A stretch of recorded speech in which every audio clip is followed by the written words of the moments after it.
time management is important, but actually management of your energy is more important than managing your time. I talk about working hard. I talk about trying to stand out, and that's important, but you cannot go at 100% all the time.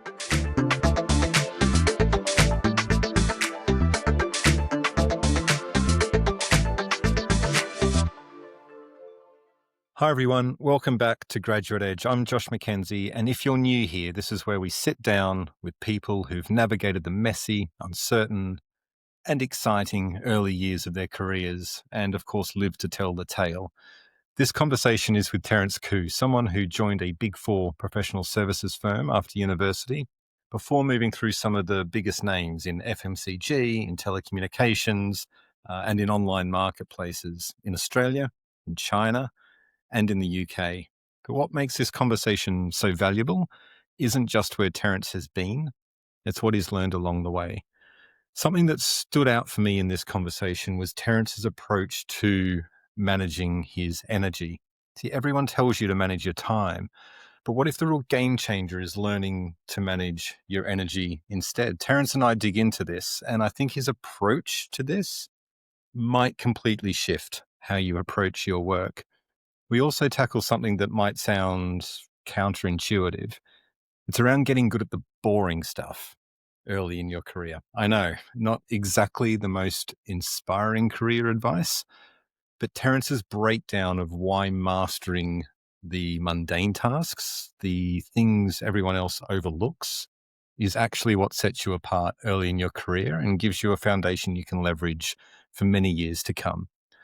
Recording this episode also reminded me of the role of luck and timing in life and in careers. There's a great conversation in this episode talking honestly about the role of luck and timing in your career, but more importantly, how to, I guess, be in the game and able and ready to take your shot when those moments arrive, because they will. This is not a highlight reel of Terence's vast career and experiences. It's a real conversation about navigating early career challenges, leveraging your discretionary time well, and why chasing experiences might matter more than chasing positions. Welcome to Graduate Edge.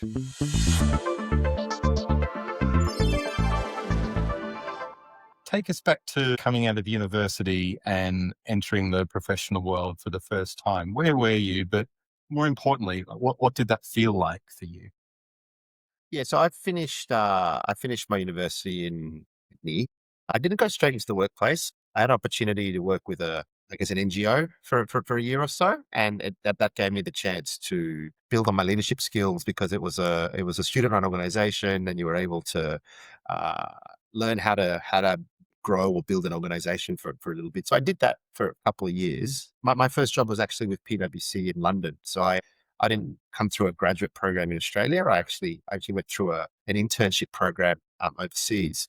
I was deliberate about choosing a big center like London. It didn't have to be London, but I knew I didn't want to stay in Australia. I didn't want to stay in Sydney, and I wanted to go to a big pond and experience what that was. So I landed in London. I think it was 23 or something like that, and it was PwC, and it was number one London Bridge, and it was this big adventure. And I did join very excited. And at the time, I really thought, I'm going to come back and see Australia for a while. That was the start of what I was expecting to be a longer term journey overseas. And then coming into a big company like PwC, did you feel how you expected to feel, or was it completely different? Did it surprise you? Yeah, I was fortunate that during university, I got a little bit of a taste of what a big corporate was like because I did holiday cadetship work. Ironically, at a competitor of PwC at KPMG, I did that. I didn't particularly love that work. I started my career in audit. It was back in those days where we didn't have a lot of technology, and we used to joke that a lot of the initial work was ticking and bashing. So you'd get lots of paper, and you'd have to match that number to that number, and you have a green pen if it matched, and you have a red pen if it didn't match, and a lot of photocopying, and that was sort of the the job. Surprise, surprise, it wasn't that different when I got to London, but I think it was overlaid with the fact I was in a new city, I was in a new country. It definitely was more exciting because the lifestyle was somewhere far away, and it was a bit of adventure. So I think that spirit of adventure sort of offset the work itself was not that dissimilar, and I had a taste of it. I was mentally sort of ready that like, okay, this might be a bit of a grind, but I'm in a new city and a new venture, and I'm going to make the most of living overseas. And you mentioned feeling reasonably confident and wanting to make the most of it. How did that play out in your professional work? Were you able to be confident and do some different things? Tell us some examples of some things that you maybe did and learned in that phase. Yeah, I think one of the benefits of being young and confident, there's this period of your in your career where you can get away with a lot, and almost the naivety that comes with that youth is actually a benefit. It's a really precious thing because you don't really understand it. You don't realize that it's gone sometimes before it's gone. And so there was a period of about 5 to 7 years there where I was very bold in things. I would put my hand up and say, "Hey, can I be invited to that meeting? Can I come and sit in on that? I've done this piece of work. Would you like to look at it?" I would do things that probably once I was more molded in the corporate mold, I would respect hierarchy a little bit more, or you got to go through your boss before you can go to there. And I didn't have any of those hang-ups. I wasn't necessarily trained by the machine yet. You're still sort of raw in that sense. And that combined with the fact that when you're young, you're not a threat to anybody. If you do take your work and jump the queue a little bit, and people sort of put it down to youthful exuberance, I wasn't necessarily deliberate in that, but a couple of times when I did do that, it actually made a big difference.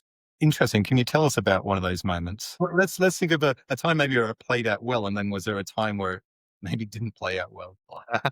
So one of the times that it played out well was like one of the first things. So I was part of an audit group, and one of my first jobs was to do some research and write a thought piece, and it was on fraud. And the division I was in was very much about product creation. So how you can create new products that would create innovation within the audit space, which is a bit of an oxymoron to some extent, audit innovation. But that was sort of the brief. And I wrote a paper on fraud, and it wasn't the most exciting topic. And I remember having to run through it and talk through it. And I didn't get a great reaction from my immediate boss. It was like, okay, thank you for the piece of work. And now it's going to sit over here. I'm a bit frustrated at that. And then by chance, I overheard another partner sitting in the same area talking about wanting to come up with products in that fraud space. And so you know, I would never do this today, but I got the name of the partner, and I said, "Look, I'm Terence. I've sort of sit outside. You don't really know who I am,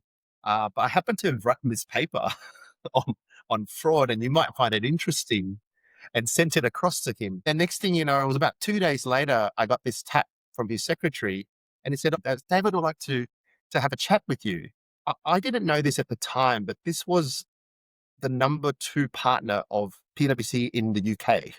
So he was a pretty senior guy.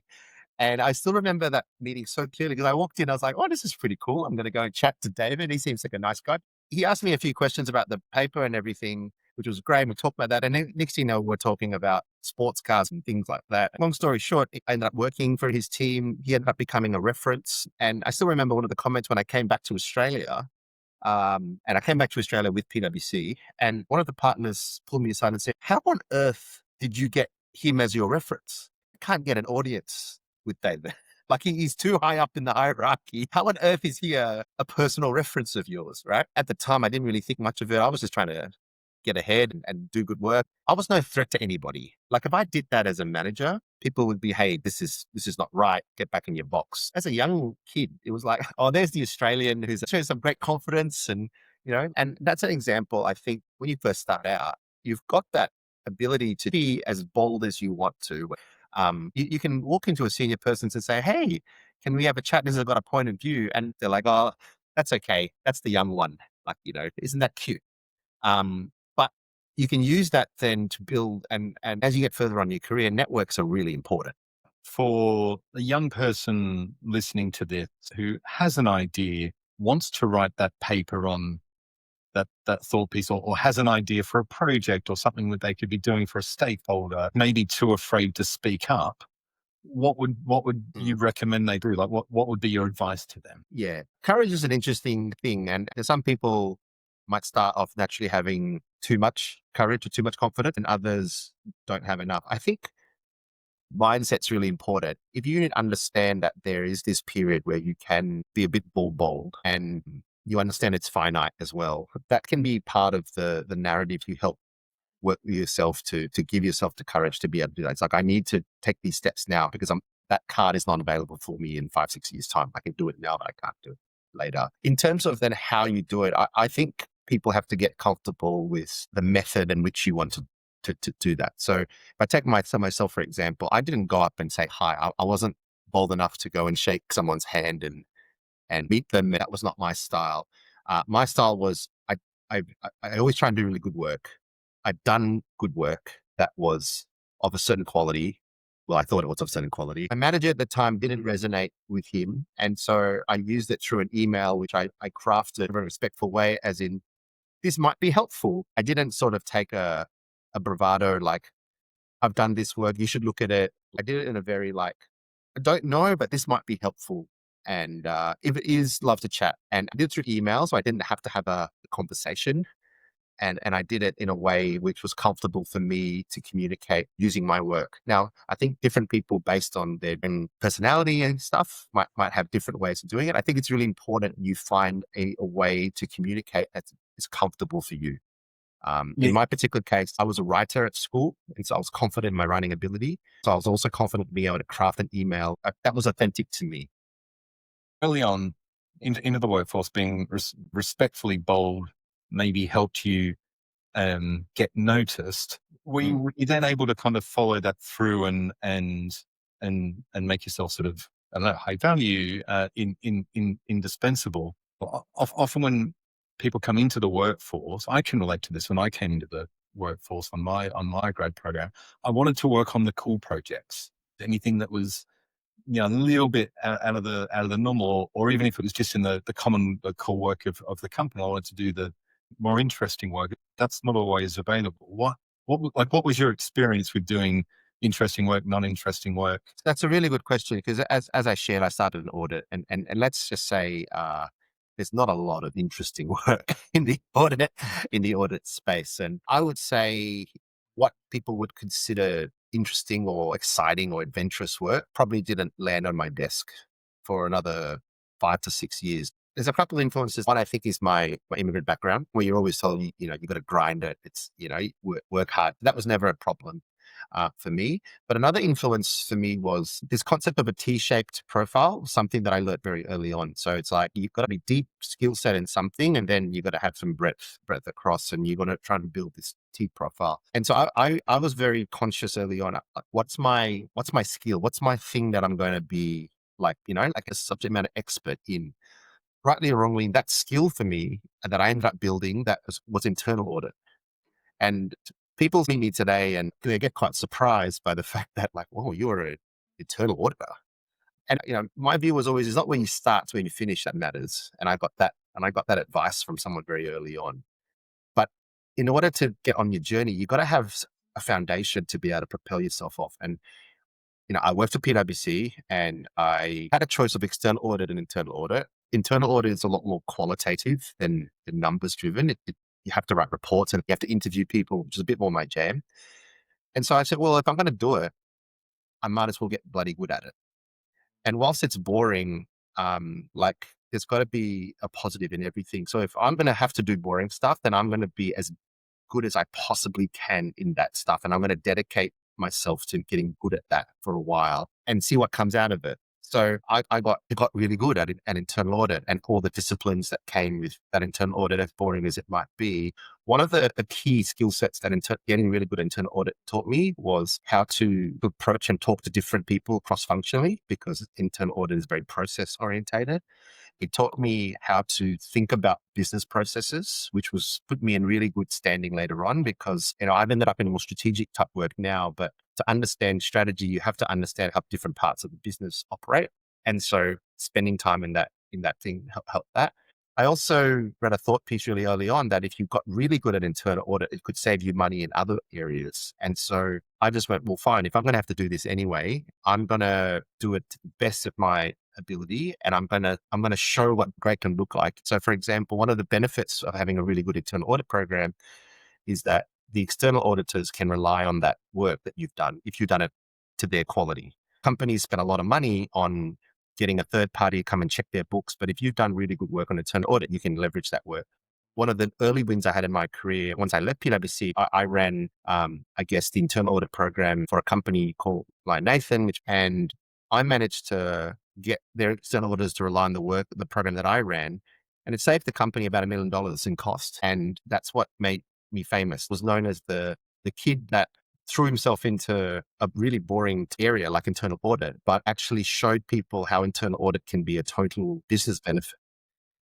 It may not necessarily be like what you wanted to be famous for, but it got me noticed. You opened up that story with saying it was sort of 5 or 6 years before anything interesting arrived on your desk. That's quite a long time to sort of put your head down and say, "Look, I'm going to be the best at the boring stuff." Did you find it hard to keep being motivated, to keep that grind going through? What would you say?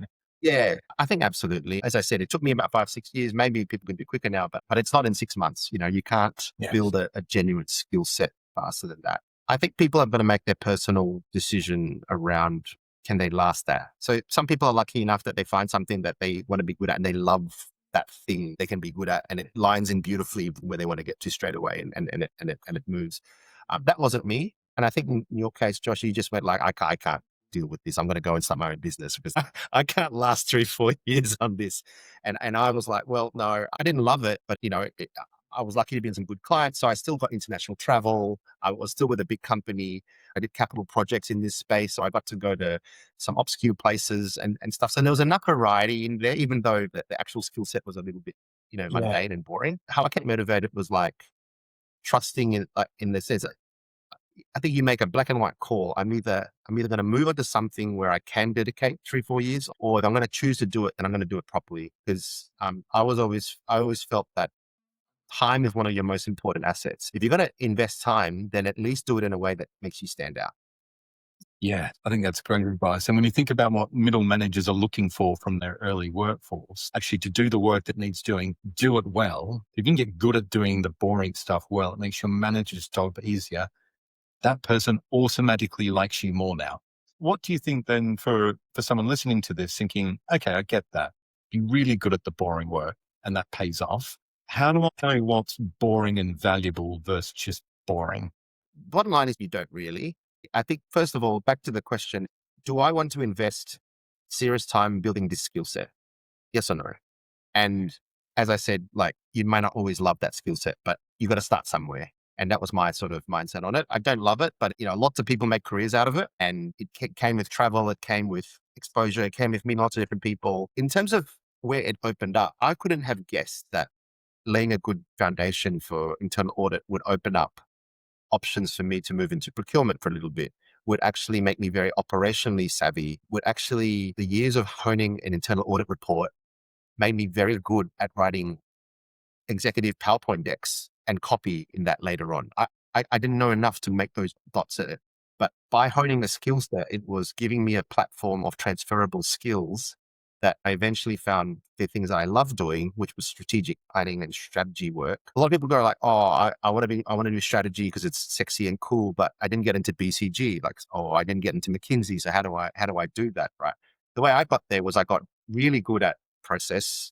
And then because of that, I got given the opportunity to sit alongside those people that were brought in on projects. So I learned from them. And then that morphed into a commercial role and that morphed into strategy. So it was like a 3-step process, but none of that evolution could have happened if I didn't have the core skill sets. People say to me like, oh, where did you learn to write strategy decks so well? And it's crazy, but that long hours of writing internal audit issues and getting really good at succinctly writing and cutting through, that's where I honed that skill set on. How can you network so well across whether it's marketing or operations or engineering or that was from my internal audit days where you had to like work out really quickly how to build rapport because no one wants to talk to the internal auditor. So you got to get, if you're going to get really good at it, you have to work out a way really quickly to like build rapport and Right. get them to work with you and help you. Because when the internal auditor calls and says, can I talk to you? Everyone just goes, oh my gosh. Like, so in a weird way, I got really good at building rapport across because you had to learn and you got really good at it. Yeah, and I think that in the context of internal audit, and what it gives you plays out into so many other disciplines in so many other industries and companies as well. It's anything where you are reasonably time bound. It has to be high quality because people depend on it, and it involves a few or a lot of different stakeholders. And so anything in project management, sales and marketing, finance, anything in technology. There's young professionals in all these sorts of roles that have a similar context, not the no one wants to talk to the internal auditor context, but the the Yeah. context of needing to be able to talk to lots of different people, deliver high quality work on time. I think really plays Yeah. out. Yeah. Hit deadlines, and in my case, write well. You asked me an initial question of how did you communicate? How did you cut through with different people? My writing abilities have been a real differentiator for me. I honed those skills in internal audit.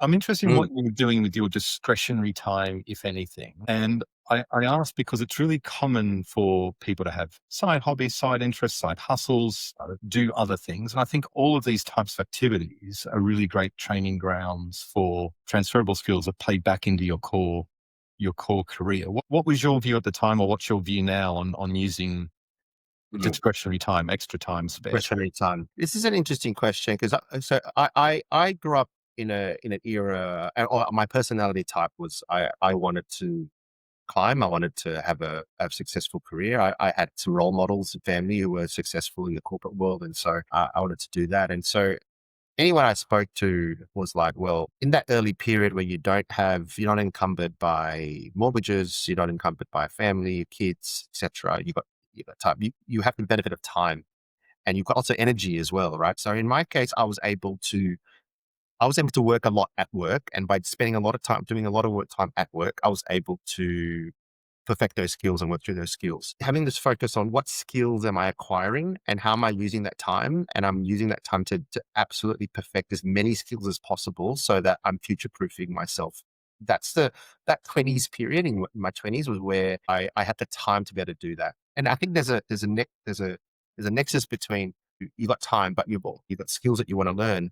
And there's also, how do you line that up with what are the technology trends and what are the skills that you think are future proofing? So, for example, in my case, when I started, Google had just come out. And so I had the ability and I had a research type role. And so I had the time to learn how to get really good at using Google and searching and finding things and being able to synthesizing things and like process large amounts of information really quickly and synthesize it into thought pieces.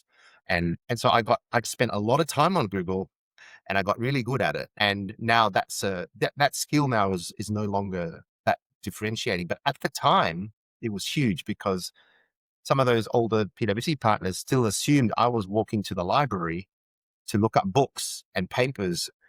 In fact, what I was doing, I was like researching on Google, sitting at my desk, and I was using like Adobe at the time, which was also new. I was able to cut and paste things and able to edit things. I got really good at the Microsoft suite of products to be able to create things really quickly. And once again, like at the time, now these are stock standard skill sets. But back then they were differentiators. And I spent a lot of time on whether it be Word, PowerPoint, Excel, or Google to be able to do that. And that set me apart because I was able to use these technologies at speed and a lot faster than either my managers or my peers at the time, because I invested that time now at that point to get good at something. I think that's super relevant now. You look at tools like Perplexity, Claude, ChatGPT. Everybody is early in their career when it comes to AI. Absolutely. The difference is now, let's say I'm in an exec role, and I do not have the time, and it worries me, but I don't have the time to sit on ChatGPT or Perplexity or Claude or Leonardo or whatever else is out there and spend hours and days learning how to use it. And I'm watching all this stuff happening and I'm going, bugger, I need to find the time to do this. And I don't have the time. If you're in your 20s now and you've got that discretionary 2 3 hours, you're not caught in meetings, you're not caught in driving your kids to sports practice, and your weekends aren't full with like renovations. You need to be learning this stuff and you need to be getting really good at it. I think that will be a real differentiator. I no longer have the time to invest to build out that skill. When I say I don't have time, I'm also choosing. I've got life priorities that I'm choosing. I'm choosing to spend more time with my 10-year-old son and taking him to sport than I am spending 4 hours learning how to use Perplexity or Claude. I'm conscious that that means I'm falling behind. I'm fortunate enough in a position that I'm senior enough that I'm like, okay, I can make that trade off. Or right now, it's important for me to spend time with my kid. When you're in your 20s, you don't have that trade off. Your trade off is, am I going to watch more Netflix or am I going to spend more time socializing versus am I going to invest some of that time in getting really good at what this future technology is? And if you're serious about your career, you should be investing your Yeah, time. it's prime time really for young professionals in these next 2, 3, 5 years. In the context that you've just given, you won't be the only senior manager, senior leader who feels the way you feel. Like there's all this new stuff, but I kind of don't have time, and I'm looking to my younger workforce. One of the challenges that people in the working world face with that is not actually being able to use the AI tools. It's being able to think with the AI tools, not depending on them too much. Still remembering to collaborate with people, not just get pump it out on ChatGPT. There's all sorts of traps people can fall into. But I think what you're saying there is if you can use your spare time to use those tools really well, help you produce great output quicker Yeah. or higher quality than your manager maybe expects, and be open and honest about how you are using them. What a time to be coming into the workforce. It's amazing. So, I mean, look, these skills are now obsolete. Me getting really good at Google, PowerPoint, and Excel gave me a point difference around speed. So I didn't need other people to help me how to build a PowerPoint. I was the guy that could build the PowerPoint deck. I was the guy that could build the Excel model. I was the guy that could write, and I got really good at those things. I was the guy that you could say, I've got a problem here, go and research it, work it out. And I could do that. The speed at which I could do that set me apart for about 10 years. Right now, those skills are useless. Like, as in, it annoys me, but my junior graduate analyst can come up with better and more complex and more sophisticated models in half a day. It's taken me like years to learn how to build up certain things. He can come up with more sophisticated stuff using and prompting than that space. But my point being is, I got return on investment for that time for a decade. If you're in this period now, you will get return on investment. If you get good at how to use those things, you will get return on investment for a period of time in your career. Yeah. If you just sort of go with the flow, then you're missing out on being able to have a point of difference in your skills, technical skill set for a longer period of time. I think there's another underlying principle there in what you're saying, Terence, is around, it's easy to come into the workforce from school, if you're in an apprenticeship or college or university, depending on the part of the world, and think your manager is looking to you for what you know. And more often than not, they're not. They're looking to you for what you can do. How well can you get it done? What's the quality of the output? And how does that make my life easier as a manager? So you're building these capabilities. At some point, you must find yourself in a scenario where you've got to advocate for yourself, and start keep progressing through your career. I'm interested in the cultural influence of your career. Your family moved to Australia when you were quite young, from Malaysia, Chinese Malay parents, and in a family culture that was very sort of hierarchical and achievement oriented and academic. And I'm interested in your experience. And you do school, you do university, you go and run an NGO for a year or two, you find yourself in the professional world in London and in a big four, so on and so forth. How has the cultural influence in your life played out, in terms of your career progression, advocating for yourself, dealing with seniority, hierarchy, and so on? Mm. I use the word respect a lot early on, and it served me well in those early days where I would use a very respectful tone to get noticed or to cut through or get invited into things. I also talked about how you can be bold at that point and without consequence. Those two things took a turn for me around about the time I hit 30 and around about the time I got my first management role. And you alluded to it earlier. There was a tipping point that I didn't even understand or really appreciate till it hit me, where people stopped going, I'm going to pay you for your potential. And now I'm going to pay you for what you can deliver, and that for me came in my late 20s, early 30s when I first got at management level. And interestingly, those things about being respectful didn't actually serve me as well at that point because I was competition. I was fortunate to be a bit younger, but I was seen as, oh, this is competition now. So the pyramid moves up, and there's only a few senior leadership roles, and Terence is now a competitor. So I'm not going to invite you to things because if I share too much with you, you're now a competitor. And I'm not even just a competitor to my peer group. I'm a competitor for the next rung that I'm trying to get to as well. So the game changes and the expectations change. You asked about culture. One of the hard lessons that I had to learn was that cultural hierarchical thing about being very respectful came back and bit me in my early 30s because the leadership mistook respect for lack of leadership ability. When you're trying to impress senior leadership, you only get very few opportunities, and they're usually in some sort of formal setting. So it's a board meeting, or it's a senior leadership team meeting, or you've been asked to come up with a project and you've got to pitch an idea. So I got asked to solve a particular problem, and I had to uh, pitch a way forward. And I remember I did the work, I did the analysis, everything. I was very happy with how that did. And I presented three options, but I didn't put a recommendation in. And I didn't put a recommendation because in my head, it would be disrespectful to put my point of view across because they're the senior leadership team. So I give the options. It's your decision. That's yours to make. That one, it came back to me in a way that one meeting where I did that branded me as Terence is a good thinker, but he's not a leader, because Wow. a leader would have gone, this is what I've done. This is what I think. This is what I would recommend. I knew if I was in their shoes, I would have done this, but I didn't articulate it because I didn't want to appear to be disrespectful. And ironically, and I did that one or two times, to be fair. It's not just like once, but I did it one or two times. That little behavioral change and combined with the fact that I was no longer just a young protege, I was competition, and I wanted to move up to the next level, and I was competing with other people, and the perception came back of Terence doesn't have leadership potential.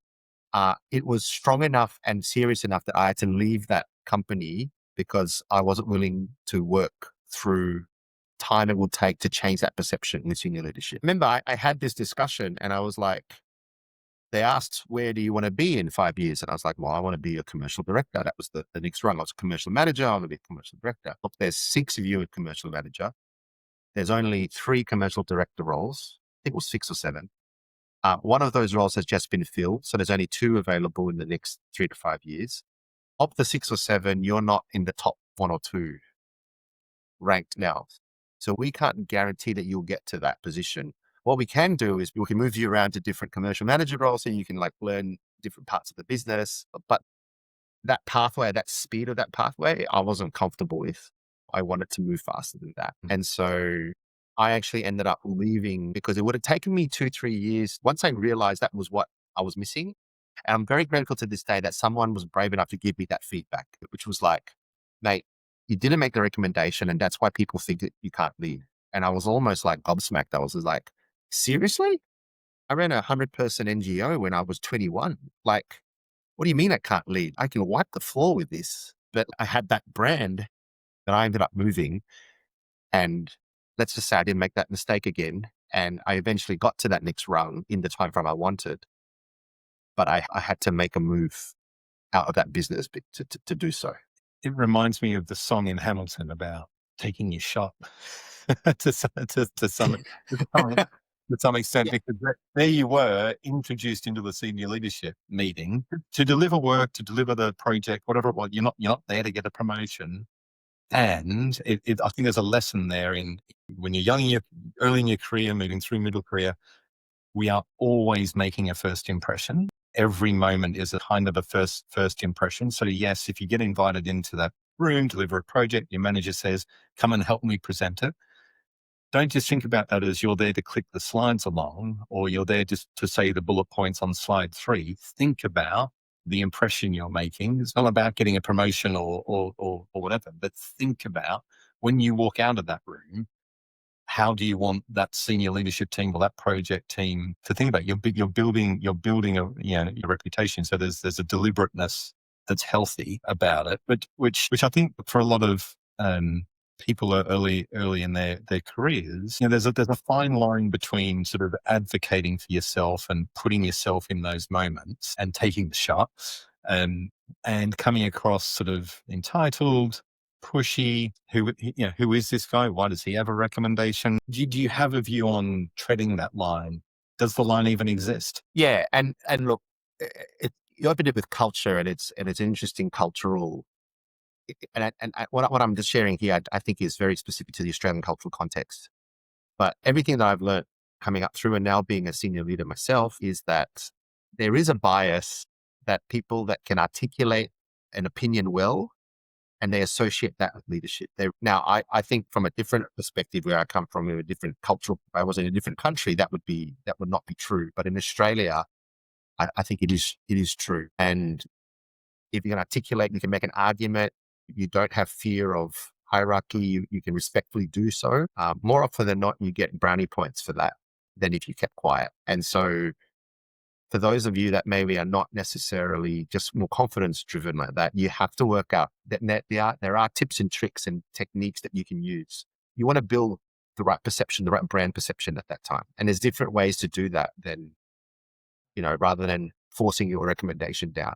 For example, asking intelligent questions is a technique that I tend to ask the younger ones. I say, if you come and don't just sit there and click it, think about it, read the agenda, do the pre-read, and ask an intelligent question in the room, because you're demonstrating your intellect in that moment. That's a nice soft way to get people just go, wasn't that a great question? That kid's pretty bright, huh? And that's all you need. I want to touch on something that's really important to all of us, and particularly for people coming into the workforce and navigating a professional environment and career for the first time, and that's well-being. Was there a time where you felt like you had kind of your time management under control, but your energy management was suffering, or you felt depleted, or you found yourself struggling? A lot of our conversation so far has been about building capabilities and getting involved and putting yourself forward and delivering great work. Yeah, and that comes at a cost as well. Was there a time that you felt depleted and you realized you had to manage your energy as well? Yeah, that's a really good point. You mentioned energy, and I learned this nugget from an interview I did that for a job I didn't get. Actually, it was really quite interesting. And it was the CFO of Apple at the time. I went for a job at Apple, and I didn't get the role, but we ended up talking just generally. And he said, it's a matter of factly, it's like, because it's important you manage your energy, not your time, right? It was a throwaway comment. And then he told me about this book, and I can't remember the book now. But basically, the concept is time management is important, but actually, management of your energy is more important than managing your time. I talk about working hard. I talk about trying to stand out, and that's important. But you cannot go at 100% all the time, because you won't be able to do that. And different people's propensity for working hard is also different. So I'm fortunate where, in some ways, that from a very young age, I didn't need a lot of sleep. So I can still function on 6 hours sleep, 7 hours. But there's lots of people who are very successful that can't do that. For example, they need 8 hours, otherwise they can't function. So first of all, you got to work out your own limits and things like that. But managing your energy is really important. One of the advice that I got given was, in terms of getting promotions and stuff like that, there are people whose opinion holds more weight in the senior leadership team than others. And the trick is that you want the ones that matter to know the best version of you, and you want the ones that aren't as important or don't matter as much to not have a negative opinion of you. Because what you want, the ones which are hold good weight, talking positively about you, and then the ones that aren't as important, you just don't want them to veto or have a negative thing. So you just got to be a neutral. So how you do that is, when you get projects or you get work for the people that don't matter as much, go at 80%, right? Save your energy. Like, do good work. You never not do good work, but everyone knows where their gears are.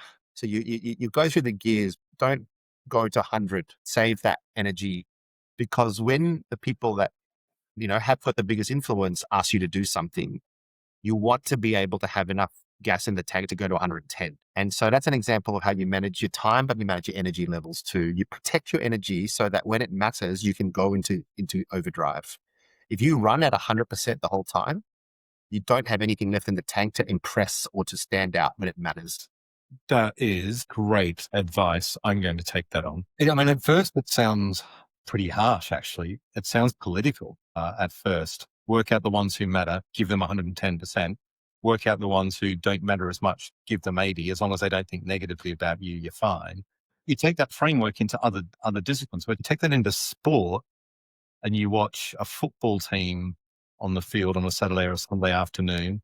You look at a Formula One driver at lap 42 of 75 laps. Formula One cars in a race don't go at 110% the whole race. You've got tires to manage, fuel to manage, batteries to manage. But also in sport, you might go at 110% for the 90 minutes on the field. What are you doing first thing Monday morning? You're in the recovery pool. You're doing stretches. You're not going Yes. 110% 5 days a week when you look at the most successful people. Or if you go into finals, you have to have something left to go into extra time. And if you've worn yourself out doing BAU, and they've gone, we've got a deal that's going to in the next 2 weeks, and I need you to clear the decks. I'll watch you on the team, and you can't go to midnight for those 2 weeks because you've burnt yourself out too early. You miss your moment. And so how does this play in, do you think then, a lot of advice for young professionals is say yes to everything. In fact, I was in a conversation with the CEO of PW, actually, once upon a time, in Australia. And I asked him, what's his best career advice? How did he rise through the ranks to CEO? Lovely, lovely guy, really down to earth. And he said, Josh, I don't know. He said, I just said yes to everything. And then the CEO came up and I said yes. And his whole philosophy was just always say yes. And we give that advice to ourselves, we give that advice to young professionals all the time. So how do we reconcile this sort of 80%, 110% idea, also saying yes to everything? I don't necessarily disagree that you have to say yes, because if someone's asking you to do something, then that's an opportunity to just showcase something. Do you give 100% to all the yeses, or do you go 80% at some of the yeses, so that on the yeses that matter more, you can go at 110? That would be my frame on it. You don't Yeah. want to turn down opportunities, but you want to make sure you got enough in the tank that when, that final drop goal moment comes, you still got enough energy in the legs to take it. Okay. Some really, really great stories here. Thinking more broadly about your advice for young professionals. When I think about your career, it feels like you have followed people or leaders rather than particular companies. There's so many career experiences we're leaving out of this conversation that are in your CV, so to speak. That have been in your career progression. Stepping back now, thinking about your advice, your overall sort of advice for those early in their careers, what do you think that would be? Yeah.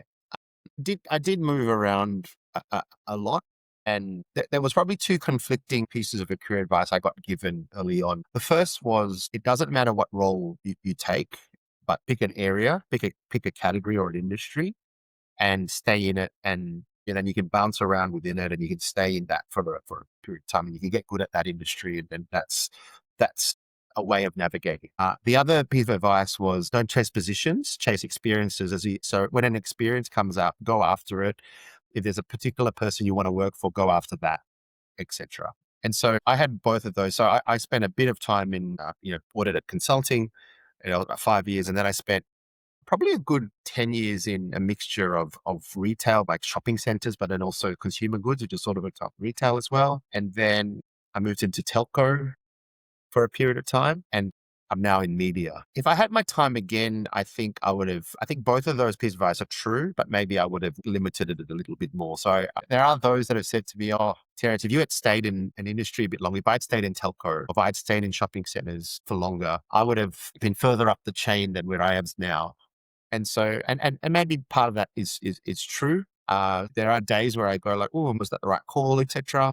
But you sort of you have to move on, right? You kind of look backwards. But if I had to time again, I probably would have still chased experiences, but maybe I would have been a little bit more deliberate in staying in a particular industry for a bit longer. I was still moved around, and I would still have been true to my chase experiences and people and stuff, but I might have been a little bit more limited in my industry choices in terms of where I moved around. Do you think ultimately timing and luck is everything? I think so. I mean, I was talking about this just the other day. It's like if you're in an industry that is growing, you can be average and still move with it. If you're in an industry which is declining, and this is one of the, I work in media now. A lot of people talk about media, and a lot of us in media have the same worry. It's a declining industry. You got to be so good to even just stay still. Whereas if we took some of the talent that works in media, if they were in a different industry which was growing, like we would have probably jumped a couple more rungs. Now, at the time when you're making decisions and stuff, you can't know where things are going to happen. Like you can't know that there's going to be an AI revolution coming. You can't predict the .com when it came. All you can do is play the cards in front of you. And so, yes, there is a bit element of luck and timing, but I think all the things that I talked about earlier about working hard, building a skill set, like taking your chances, these are all true because in some ways you have to be in the running to take the opportunities. There's a saying, right? You miss 100% of the shots you don't take. You got to be in there with a shot. Now, whether or not you move a little bit or you move a lot, I think there is a little bit of luck and timing to that, and right place, right time, right industry, right boss, etc. I've talked to a lot of successful people, whatever thing. There's one constant: they work hard, they use their time, they manage their energy, they get good at something, they're experts at something. All those things I talked about earlier. That those are universal. And now some had doors that were bigger open for them, but ultimately you've got to be in the game to have a shot at it. Final question, thinking back to 23-year-old Terence, what would surprise him most about where you are now? Ooh, I think 23-year-old Terence would be surprised with what modern day Terence is happy and comfortable with. I think I'm a lot more grateful for things that I've got in life, and as a result, there's a bit of a peace that comes with that. I wanted to take on the world, wanted to do this, was probably quite judgmental. Like if you're not this, then you haven't succeeded. If your family doesn't look like this, if your house doesn't look like this, then you haven't made it. And as you get a bit older, you start to appreciate that, like, you win some, you lose some, but overall, I'm extraordinarily grateful. I always say, if you live in Australia, you've already won life's lottery already. And that then, if you're fortunate enough to have a semi-successful career, you're already in the top Mm. 1% of the planet. I think 23-year-old Terence wouldn't have appreciated those comments or been able to take any peace from that. And would be surprised that he could be as grateful or as fulfilled as and now, because he has a different he has a different take on life now that he didn't have at 23. Hey, really great to chat. Really appreciate your time. Yeah, thanks for talking. Cool.